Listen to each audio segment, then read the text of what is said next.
Hello guys, and welcome to your first lecture on Become a Web Developer from Scratch.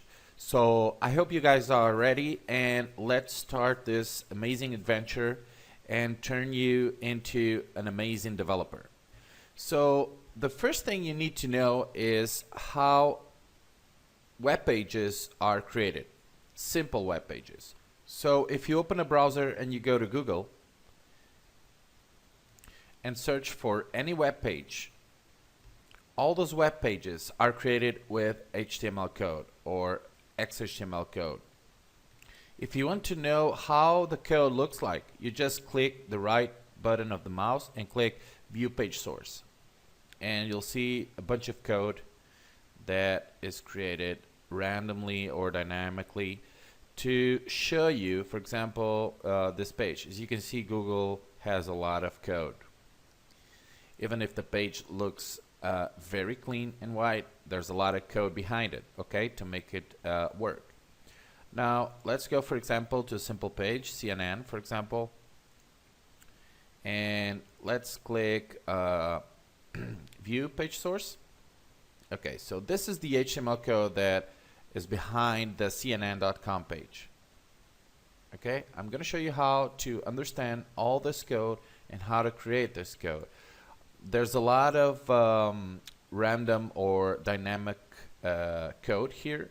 Okay, so don't worry, I'm going to show you how to create all that.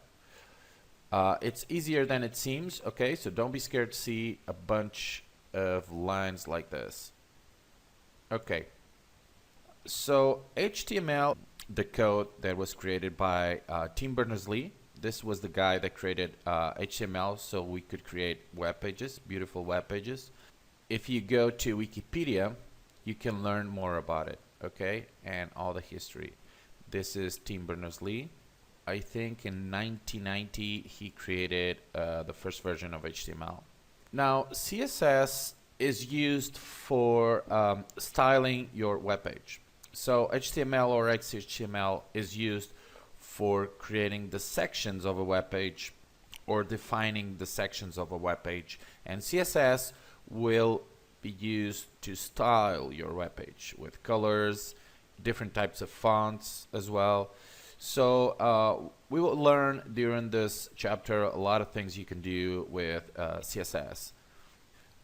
Now, to start this course, you will only need an internet connection, and you will need a Windows, a Mac, or a Linux system. Okay, I will use a Windows system during this course, but feel free to use whatever system you want.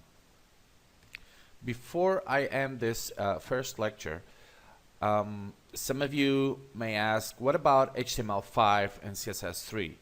Okay, so before you jump into HTML5, you should learn normal HTML or old HTML or XHTML and CSS.